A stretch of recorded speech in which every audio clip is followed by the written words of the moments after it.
It is my honor to welcome you and to congratulate you on a momentous day in your lives.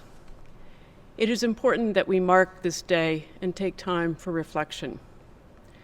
To the family members and friends who are joining us, even if remotely, this moment has come about because of the love, support, and values you have given these graduates.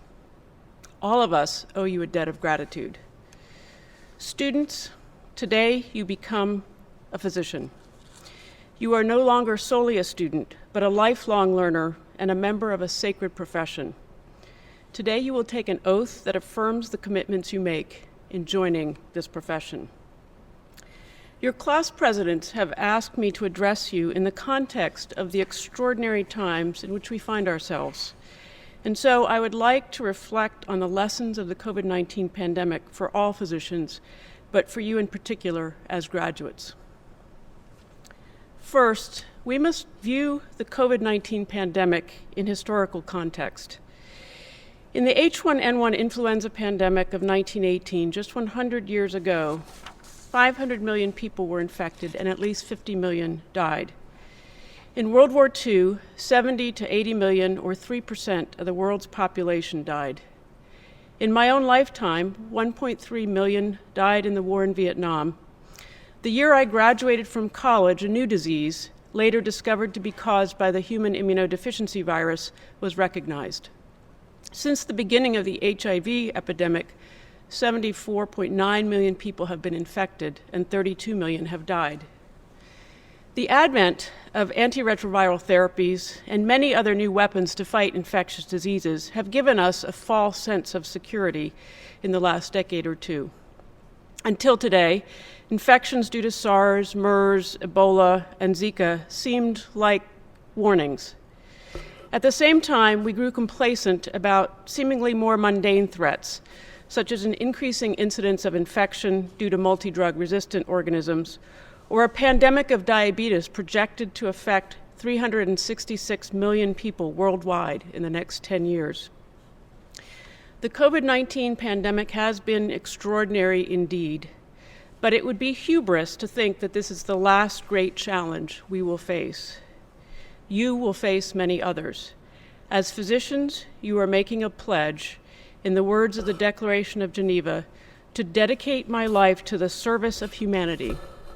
This may seem daunting, but the first century sage Tarfon of Yavna advises, you are not obligated to complete the work, but neither are you free to desist from it. Second, the COVID-19 epidemic reminds us that as physicians, we must often resolve conflicts among the commitments we have made to our patients, to our families, and to ourselves. During the day-to-day, achieving balance might involve rearranging your call schedule so that you can be present during a child's recital or athletic event, or sneaking away from the office to share lunch with a loved one, or discovering that you can fulfill your creative needs by writing poetry about the human encounters you are experiencing in the hospital. If you are intentional about the commitments you make and understand the consequences of your decisions, you can indeed achieve equilibrium that will bring you great joy and fulfillment. During the COVID-19 epidemic, we have witnessed extraordinary examples of physicians achieving this balance. Many of our own faculty and staff have arranged to distance themselves physically from their families after shifts at the hospital. We've seen heartwarming photographs in the press, the physician father kneeling to visit with his toddler through a glass door, the physician mother sitting on the steps of the family camper where she was living to distance herself, chatting with her teenage children sitting on the curb more than 6 feet away. Like our own faculty and staff, these individuals have found the poise between meeting their obligations as physicians and their obligations to their families. Let me assure you that their children will internalize both the love of their parents and an understanding of commitment and responsibility. These physicians should serve as role models for us all. The COVID-19 epidemic reminds us that we practice medicine within a community. Just as our physicians and nurses have faced personal dilemmas, we have faced fundamental societal dilemmas. Public health decisions calculated to flatten the curve and reduce mortality due to COVID-19 today will have consequences for our economy and on health and mortality due to chronic diseases for many years to come. More than 33 million people have joined the unemployment rolls in 7 weeks. In many states, more than a quarter of the workforce is jobless. The number of claims filed to date is more than any time since the Great Depression. Loss of employment-associated health care will still have long-term impact on mortality due to chronic diseases such as hypertension and diabetes and resulting neurologic, heart, and kidney disease. Over the last 4 years, you have been studying topics such as health equity in the abstract. Understand that the decisions you will make as healthcare practitioners and eventually leaders will have real and sometimes unintended consequences. You must engage in critical inspection and dialogue in order to anticipate and to plan for these consequences. Our experiences during COVID-19 epidemic remind us that attention to detail matters in medicine. The quest for widespread viral testing has been hampered by shortages of laboratory reagents and even swabs. A scarcity of personal protective equipment has taught us the importance of anticipating supply needs. These are not new lessons. The 14th century nursery rhyme cautions, "For want of a nail, the shoe was lost. For want of a shoe, the horse was lost. For want of a horse, the rider was lost," and so on, until for want of a battle, the kingdom was lost, and all for the want of a horseshoe nail. As a practicing physician, you must also pay attention to detail. As a medical student on the wards, I puzzled over a mild decline in platelet count in one of my patients. The intern attributed the decline to an artifact in the laboratory results he had seen that day. In fact, the patient had heparin-induced thrombocytopenia and went on to suffer from a massive thrombosis and compartment syndrome. A lack of knowledge or rigor can kill our patients. As a physician, you cannot know everything, but you can adopt habits and adhere to systems that enhance recognition and reduce error. COVID-19 highlights the importance of discovery and innovation in medicine. Above all, the COVID-19 pandemic underscores the importance of being a physician scientist. Whether you are spending most of your time seeing patients or in a laboratory, you will be a better physician if you exercise your curiosity. Pay attention to the outliers. Understand mechanism. Ask why. Practicing evidence-based medicine is the minimum, but much of our evidence today is wrong, and tomorrow there will be new diseases. When I began my career in medicine, a newly diagnosed HIV infection was a death knell. Today, AIDS is a chronic disease. At the start of my career, angiotensin-converting enzyme inhibitors were new drugs. There were no biologics. We did not understand the molecular basis for diseases such as polycythemia vera or thrombocytopenic purpura. There were no targeted cancer therapies. This, then, is the fundamental basis for your education in the Yale system. To train physicians who are curious, who will notice the outlier, and who can reason from first principles. This, too, is the fundamental lesson of the COVID-19 pandemic for you, the physician graduates of the class of 2020. New challenges will present themselves.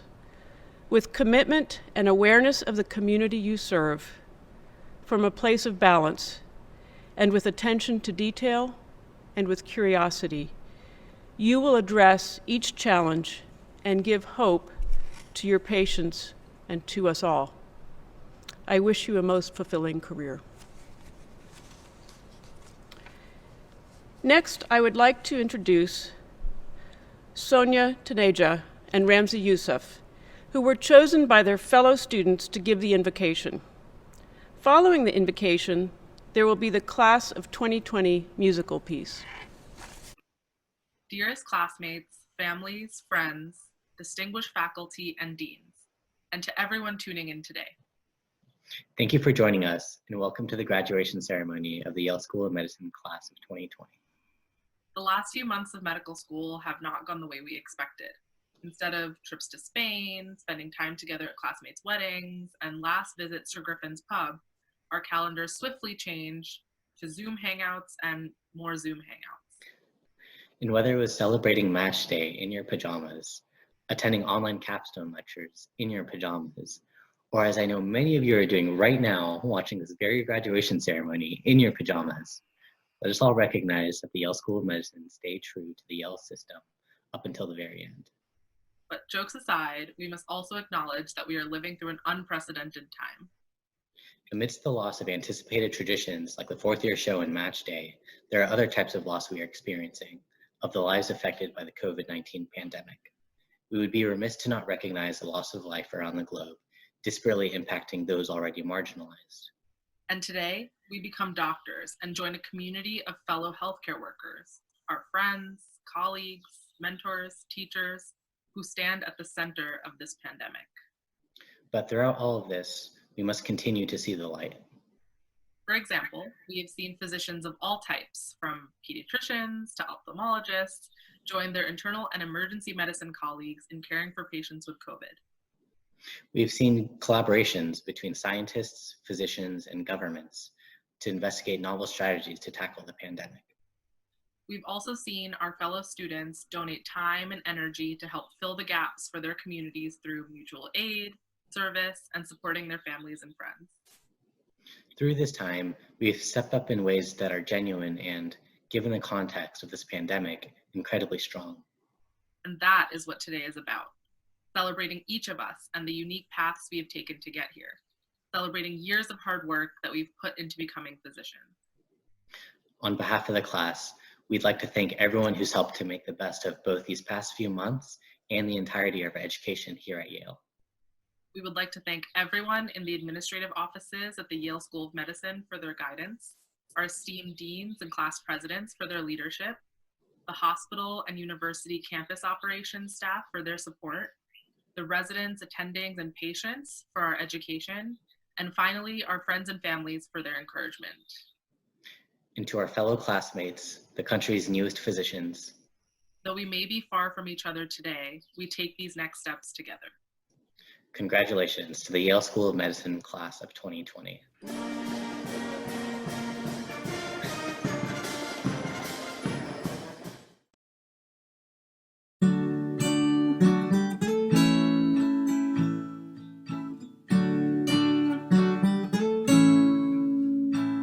There are places I remember all my life, though some have changed, some forever, not for better. Some have gone and some remain. All these places had their moments with lovers and friends. I still can recall. Some are dead and some are living. In my life, I've loved them all.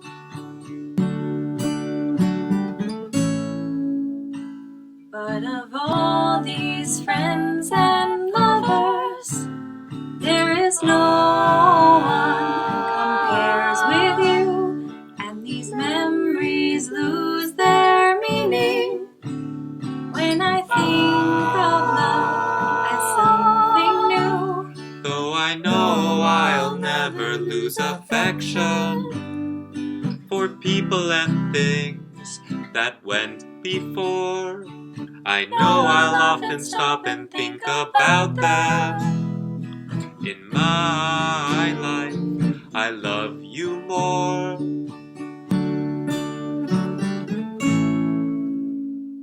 There are places I remember all my life, and some have changed, some forever, not for better. Some have gone, and some remain. Though I know I'll never lose affection For people and things that went before. I know I'll often stop and think about them. In my life, I love you more.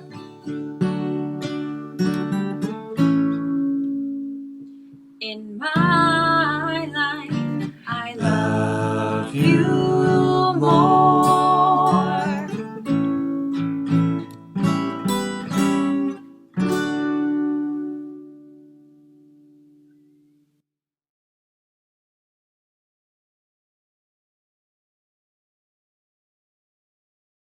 It is now my pleasure to present the Faculty Awards for 2020.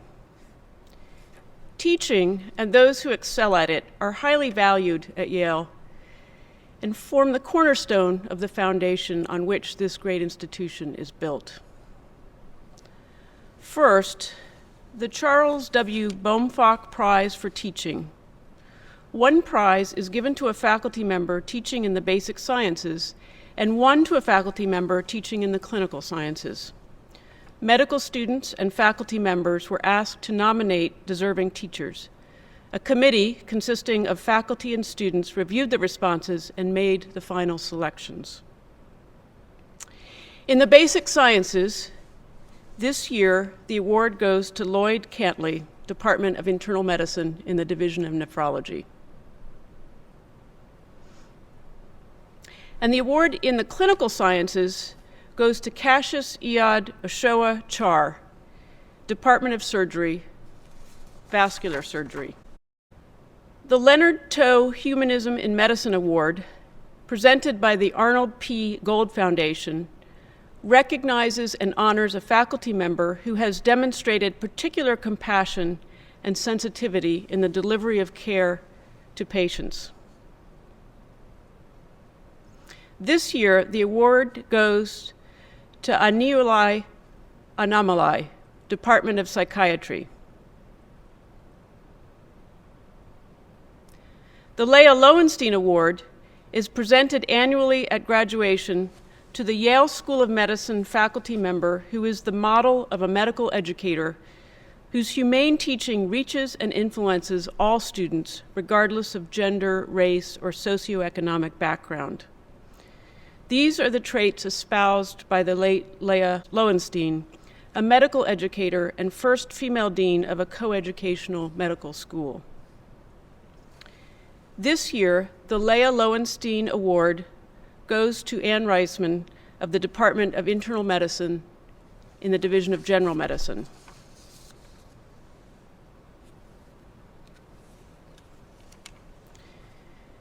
The Alvin R. Feinstein Award was established to provide an award to be presented each year at commencement to the Yale School of Medicine faculty member chosen by the chairs of the clinical departments, faculty, and members of the graduating class as the outstanding teacher of clinical skills. I am pleased to announce that the winner of the 2020 Alvin R. Feinstein Award is Rachel Liu, Department of Emergency Medicine. I would now like to invite to the podium Tess Ann O'Mara and Arash Fariduni, the class co-presidents, who will present awards voted on by the graduating class, as well as the class gift. Dear classmates, we wish that we could be with you all today to feel your energy, celebrate our accomplishments, and wish each other well on our journeys ahead. It is hard to believe that this is how our medical school story is finishing, but it has been an inspiration to see how our community has become stronger during these past months, despite the hardship and challenges. At this bittersweet juncture, we'd like to take a moment to say what a privilege it has been to learn from all of you and to serve as your class presidents. From gawking over the Da Vinci robot together during iPro, to celebrating our final golden switch, to seeing all of your match letters over Zoom, it has truly been an incredible journey with each one of you. There have been challenges, heartbreaks, celebrations, protests, and even surprises. But Yale School of Medicine has become a better place because of your spirit and contributions. To our families, teachers, and friends, thank you from the bottom of our hearts. And to the YSM class of 2020, you are a force to be reckoned with. Good luck. It is my distinct honor to present the Francis Gilman Blake Award and the Betsy Winters House Staff Award. Class of 2020 has collectively chosen the following faculty and residents to receive these recognitions. The Francis Gilman Blake Award is presented annually to one member of the YSM faculty who the graduating class designates as the most outstanding teacher of the medical sciences. The class of 2020 has chosen Dr. Andre Sofer from the Department of Internal Medicine as this year's recipient. The Betsy Winters House Staff Award is presented annually to the member of the Yale New Haven Hospital House Staff designated by the graduating class who has made the most significant contribution to the education of medical students. Class of 2020 has chosen Dr. Benjamin Young from the Department of Ophthalmology and Dr. Samir Khan from the Department of Internal Medicine as this year's recipients. Please join me in extending our congratulations to the awardees. This year, instead of a traditional monetary donation, our class gift is our combined efforts towards COVID-19 relief within our New Haven community. 37 of our classmates sent us stories of their meaningful COVID-19 related volunteer experiences. 2 of our classmates, Aishwarya Vijay and Nick Munoz, led the enormous project to help enroll patients in MyChart before their video telehealth appointments.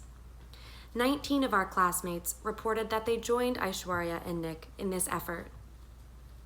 Several of our classmates conducted tracing interviews for the New Haven Department of Public Health, while others made weekly phone calls to elderly individuals in New Haven nursing homes.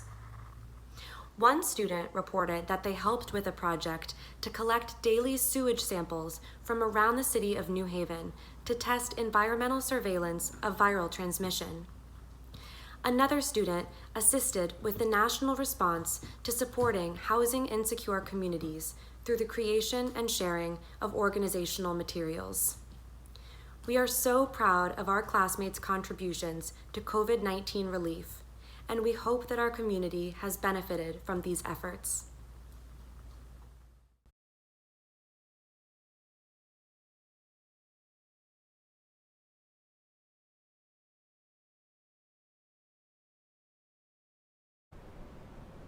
It is a tradition at Yale that the students in the graduating class select the commencement speaker. This year, they overwhelmingly requested to hear from Dr. Nadine Burke Harris, the Surgeon General of the state of California. We're grateful to Dr. Burke Harris's willingness to provide us with a virtual address. After earning her medical degree from UC Davis and completing her residency at Stanford in pediatrics, Dr. Burke Harris devoted her career to serving vulnerable communities and combating the causes of health disparities. Early in her career, Dr. Burke Harris observed that despite national best practices and other preventive health measures, her patients faced outsized risks for poor health, development, and behavioral outcomes. She identified adverse childhood experiences as a major risk factor affecting the health of her patients. In 2011, she founded the Center for Youth Wellness and grew the organization to be a national leader in the effort to advance pediatric medicine and transform the way society responds to children exposed to adverse childhood experiences. In 2019, she was appointed as California's first ever Surgeon General. Dr. Burke Harris has established early childhood health equity and adverse childhood experiences, including toxic stress, as key priorities in this role. We cannot imagine a more appropriate speaker to address us in this time of the COVID-19 pandemic.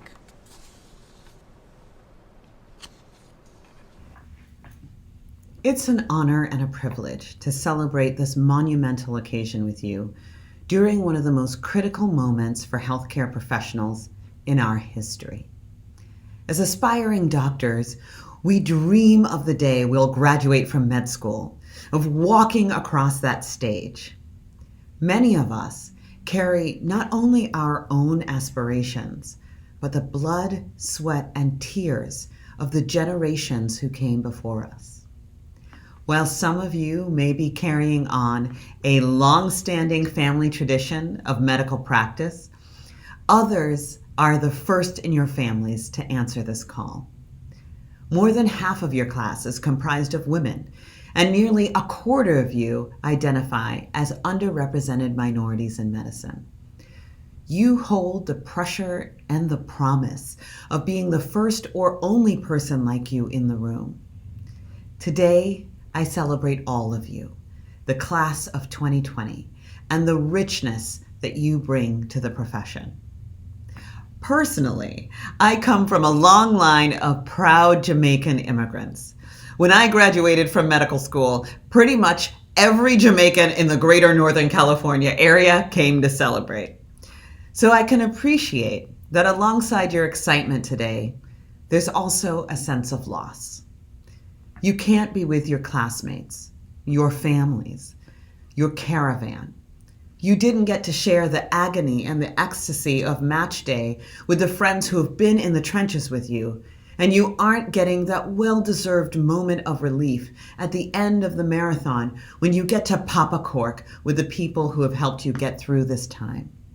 And for that, I'm sorry. At the same time, never has the power of the oath we take been more clear. It's not the cap and gown that makes you a doctor. It's the commitment to safeguarding the health and well-being of others that gets you up every single day to go to work despite the risks that you face. This moment for doctors is massive. This is your time. And whether you're going into the lab or practicing clinical care, we are all being called to the front line. In this era of COVID-19, you're facing new challenges. There are things that you've not been taught. There are things that you will have to discover. When I finished my pediatrics residency at Stanford, I started a community clinic in an underserved neighborhood of San Francisco called Bayview Hunters Point.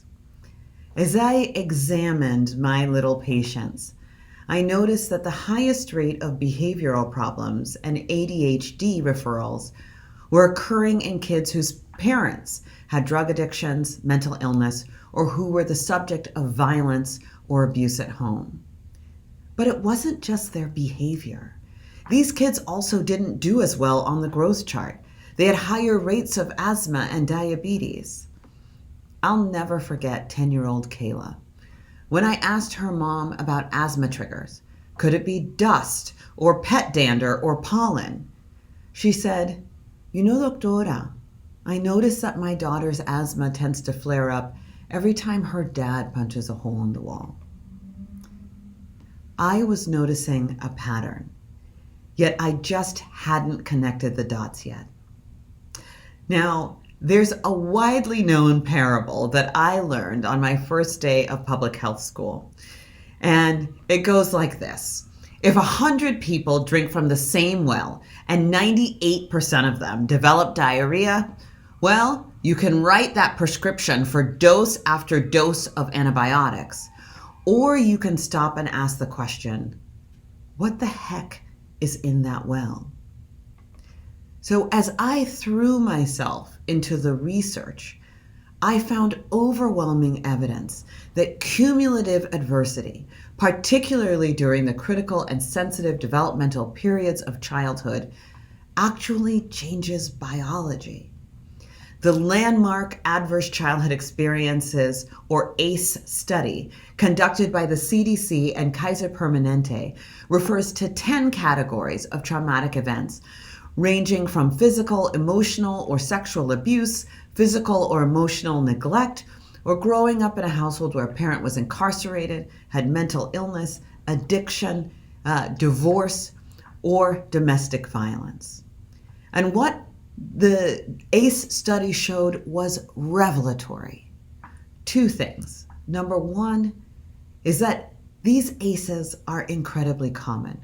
Roughly 2/3 of American adults have experienced at least one, and 1 in 8 folks have experienced 4 or more. and they happen in all communities and in all demographics. The original study population was adults who, unlike my kids in Hunters Point, were 70% Caucasian and 70% college educated.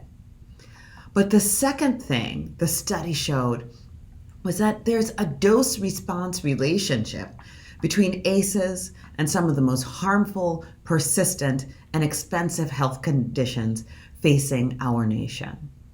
Those with 4 or more ACEs dramatically increase risk for 9 out of 10 of the leading causes of death in the United States, including heart disease, stroke, cancer, and Alzheimer's. What we now understand is that ACEs lead to dysregulation of the stress response, causing long-term disruptions to brain structure and function, immune and inflammatory response, metabolism, and even the way our DNA is read and transcribed. And this toxic stress response was the silent killer that was hidden in the well in Bayview. And it's in every zip code, in every community across the country. And I hadn't learned a thing about it in my medical training. Only in working with colleagues across disciplines, from neuroradiology to psychiatry to critical care to urology, did I fully understand the impacts of toxic stress. And from that, we learned that early identification and evidence-based intervention improves outcomes and saves lives. A decade and a half later, when I asked then candidate for California Governor Gavin Newsom what he planned to do about ACEs and toxic stress, he looked at me and said, "Well, Dr. Burke-Harris, what are you prepared to do about it?" As California's first Surgeon General, I set a bold goal to reduce ACEs and toxic stress in half in 1 generation. We launched a first-in-the-nation effort to train and, more importantly, reimburse providers to screen for ACEs and respond with the trauma-informed care that research shows improves outcomes. And then the COVID pandemic hit. What we're seeing is that fear and anxiety caused by the coronavirus and the extraordinary hardships brought on by the necessary precautions to slow its spread is increasing stress and adversity for everyone, but most particularly for the most vulnerable among us. Our work to screen, treat, and heal children and adults at risk for toxic stress is critically important now more than ever. In this global pandemic, once again, we are seeing poorer outcomes in communities that have historically experienced the highest cumulative adversity. And as you are called to the front line, I want to encourage you to ask the question, what's in the well? When we see that Black and brown people are dying from COVID-19 at twice the rate of other populations, how can we not only heal the COVID-19 caused by the novel coronavirus, but also the disparate death rates caused by the legacy of historically rooted inequities that translate into significant day-to-day differences in lived experiences that get embedded in our brains and bodies? How can you extend the power and the privilege of the education that you've just received to heal not only illness, but injustice? To do that, we'll need to come together like never before. We'll need not just the passion, but partnership and protocols, not just enthusiasm, but evidence and infrastructure. That's how we transform care and save lives. That's how we not only beat the odds, but change the odds. As you embark upon this work, please remember that you have to put your own oxygen mask on first. The risk and intensity of being a healthcare professional is at an all-time high, and we need you. You cannot sustainably care for others if you don't first practice self-care, emotionally, physically, and spiritually. And finally, as you receive your well-earned degree, I urge you to remember, your work is not just about facts. It's about families. It's not just about studying models, but about advising mothers and fathers and sons and daughters. It's not just about patients. It's about people. That is the oath that we take. So as you go out into the world, you must strengthen not only your instincts, but also your humanity. You've mastered the fundamentals at one of the finest medical institutions in the world. And once you leave here, it's not the School of Medicine that you've studied, but the mission and the passion that you carry that will change the world as we know it. Congratulations, Class of 2020. We now come to the part of the commencement program that you, students, parents, family members, and friends, have all been waiting for, the conferring of degrees. The names will be read by the school's registrar, Ms. Terry Tolson.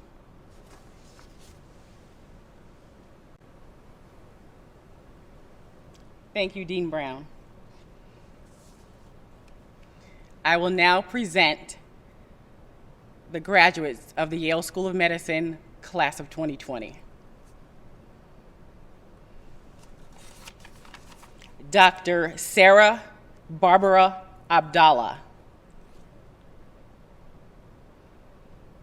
Dr. Sarah Abelman. Dr. Yami Alimi. Dr. Sarah Karthika Amulraj.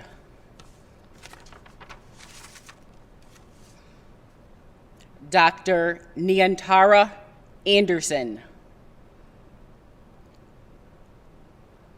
Dr. Wertha Ather. Dr. Zachary Avigan.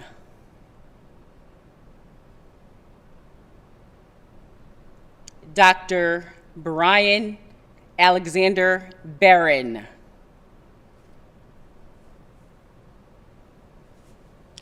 Dr. Lilia Benchitrit.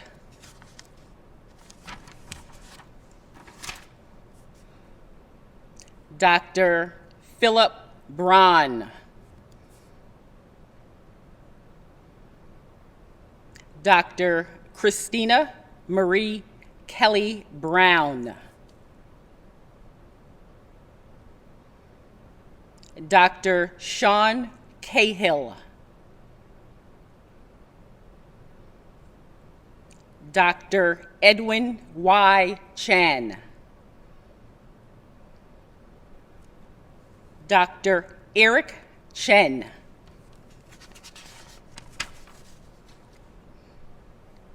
Dr. William Chen.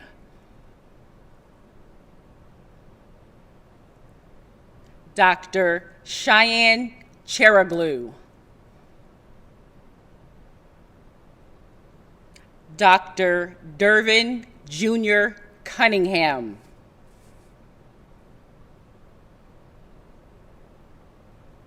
Dr.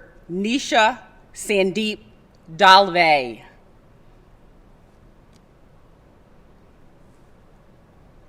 Dr.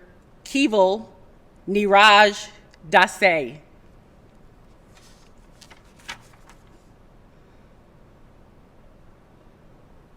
Dr. Lindsay Eisenbach.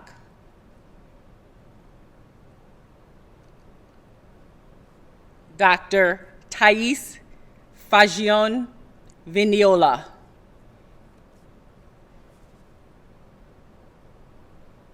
Dr. Elizabeth Ann Fairless. Dr. Joshua Feller. Dr. Arash Feriduni.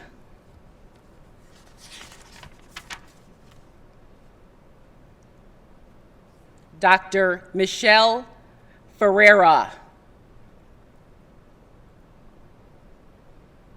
Dr. Monica Ferrer Socorro. Dr. Eduardo Flesher Pacher. Dr. Emily Gao. Dr. Bertie Gang.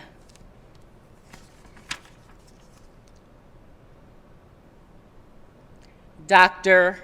Anya Gokowski Barron. Dr. Jennifer Leslie Simon Hanberg. Dr. Ryan Christopher Handoko. Dr. Jonathan Hanna. Dr. Bonnie Hawkins. Dr. Andrea Halady. Dr. Wyatt Hong. Dr. Charles Shu.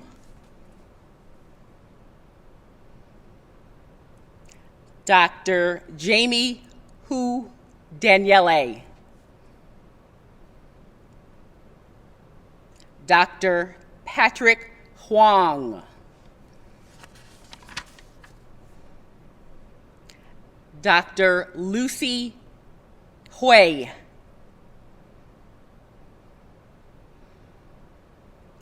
Dr.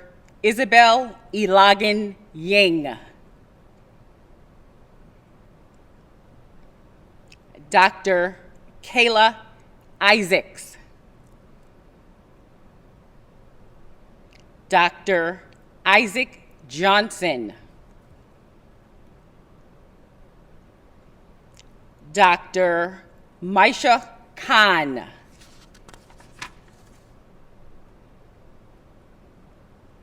Dr. Brian Christopher Capps.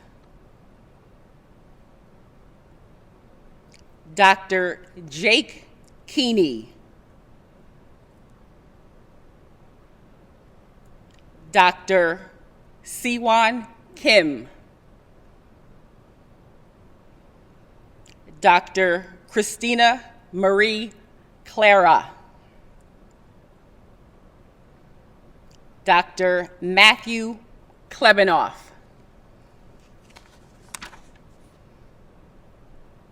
Dr. Andrew Koo.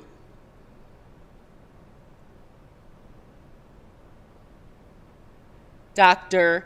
Maria Muriel Cora. Dr. Eric James Kramer. Dr. Joseph Benigno Ladines Lim. Dr. Tess Lichman.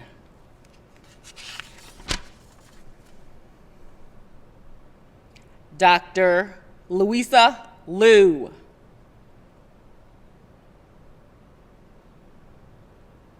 Dr. Shanella Grace Loomis. Dr. Amen Mahal. Dr. Lovemore Makusha,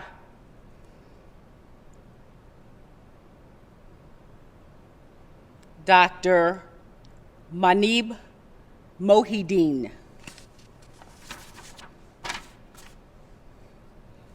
Dr. Lynn Mew,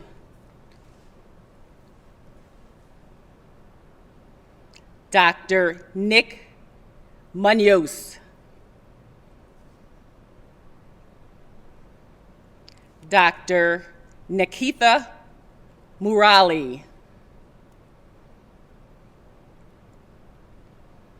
Dr. Sasha Natalia Murillo, Dr. Rachel Ann Nelson,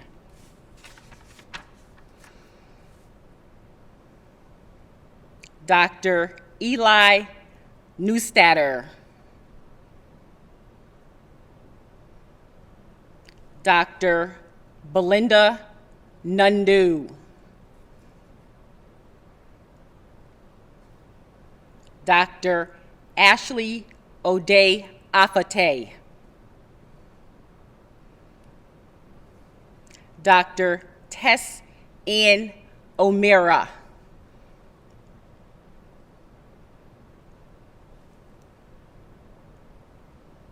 Dr.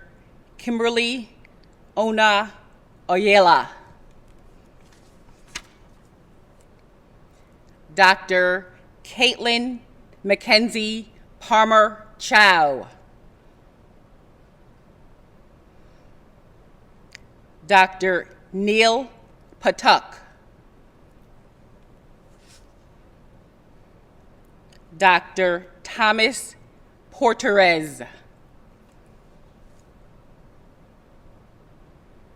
Dr. Jeremy Puthomana, Dr. Julie Ying Rumzire,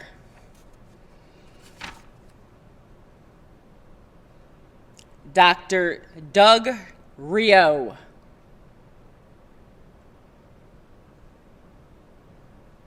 Dr. Maruf Saad, Dr. Tayeb Shah,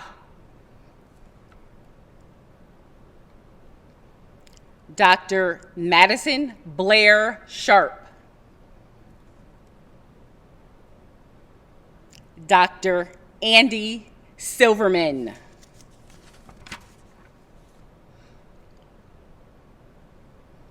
Dr. Anusha Singh, Dr. Anualuwapo Eniola Chopin,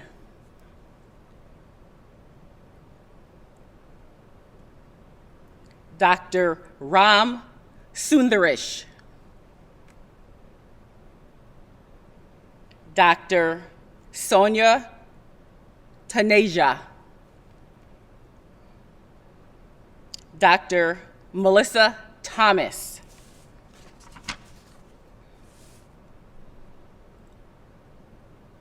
Dr. Tara Torabi, Dr. Ilana Miro Usiskin, Dr. Patricia Valdatoro, Dr. Emily Vancour, Dr. Ashwarya Vijay,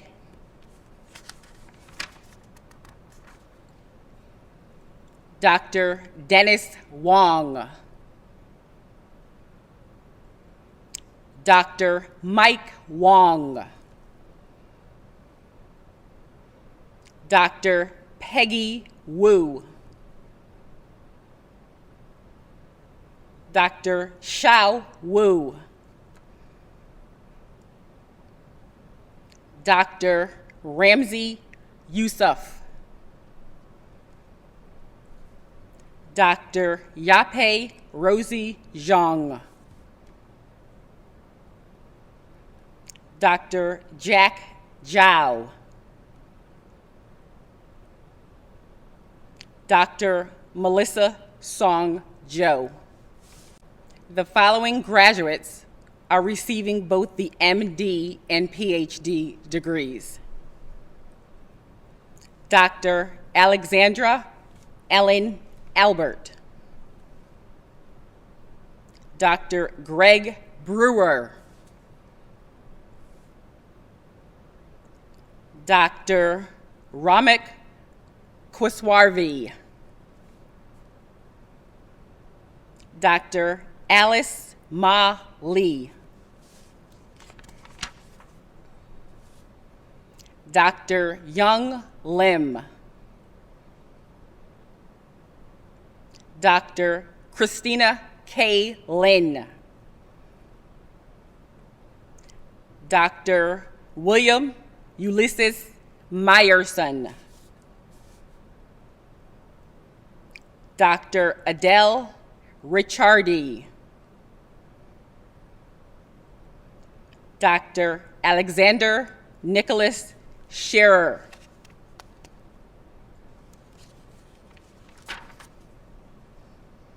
Dr. Samuel Brady Sundali, Dr. Durga Thakral,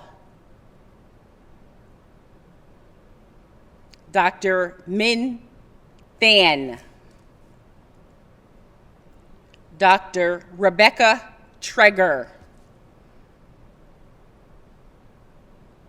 Dr. Jessica Faith Williams, Dr. Jessica Jane Yee, and Dr. Li Ying.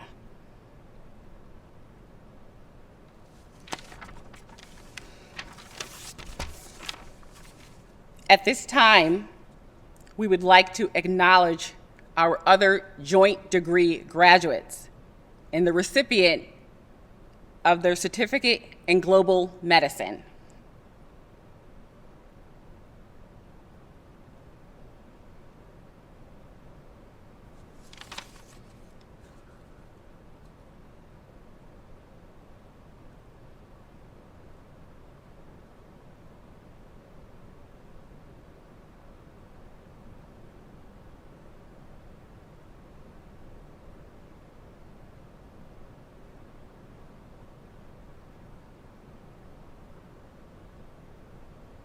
Thank you, and this concludes our presentation of degrees. Congratulations to the class of 2020.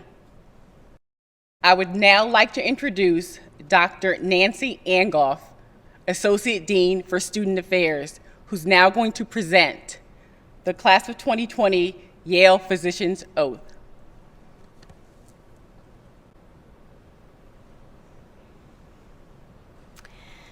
We have a tradition at Yale School of Medicine.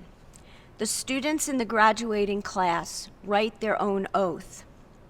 Rather than reciting whatever is put in front of them, it is important that they stop and think about these words. In fact, that they are their own words. Most classes have written an oath that draws heavily on the traditional Hippocratic Oath, but each class has seen fit to modify it in some ways to get more distinctly at their own values and reflect their sense of the types of physicians they would like to be, and the moral commitment that they make as physicians.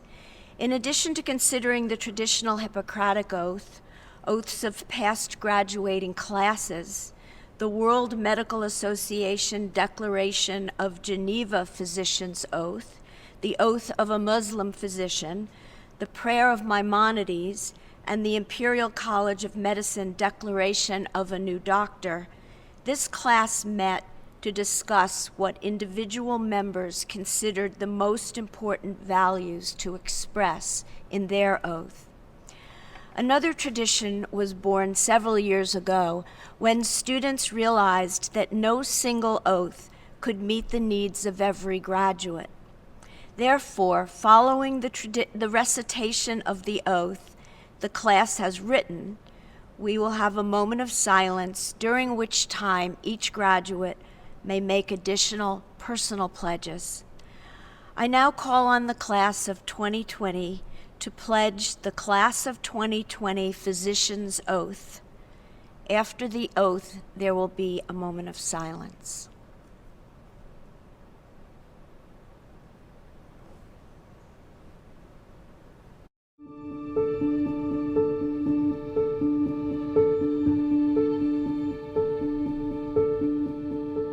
In keeping with the great traditions of Hippocrates and our predecessors, we make these pledges for times of peace, in times of crisis, to our patients, our profession, and ourselves. I solemnly pledge to serve the sick and the vulnerable. I will do no harm. I will cherish the responsibility to heal those whose care is entrusted to me. I will alleviate suffering when I am able, and provide comfort always. I will listen first and counsel second.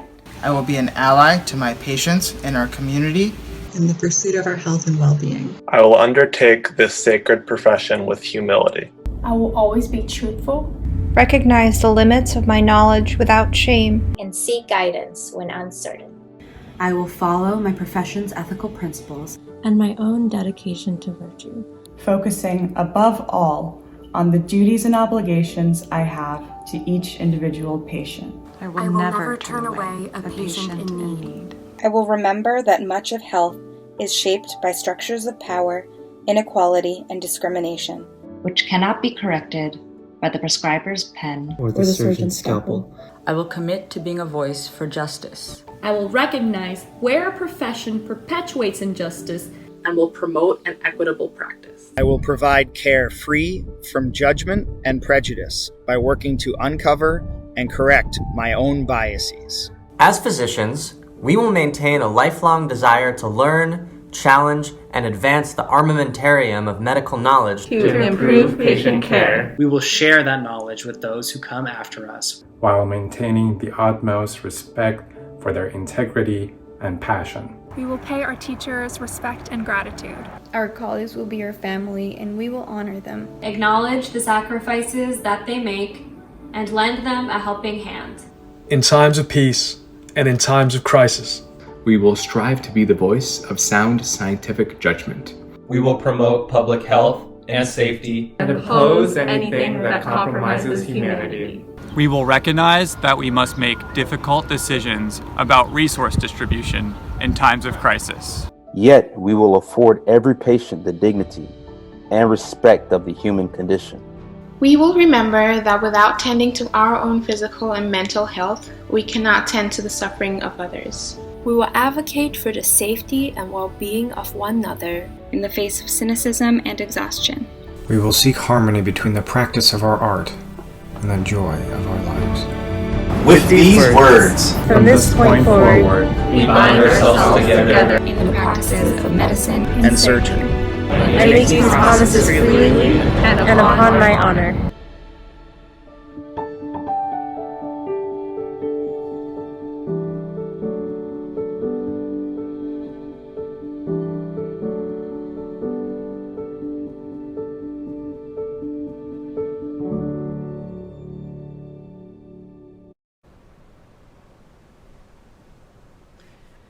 This now brings us to the conclusion of today's celebration.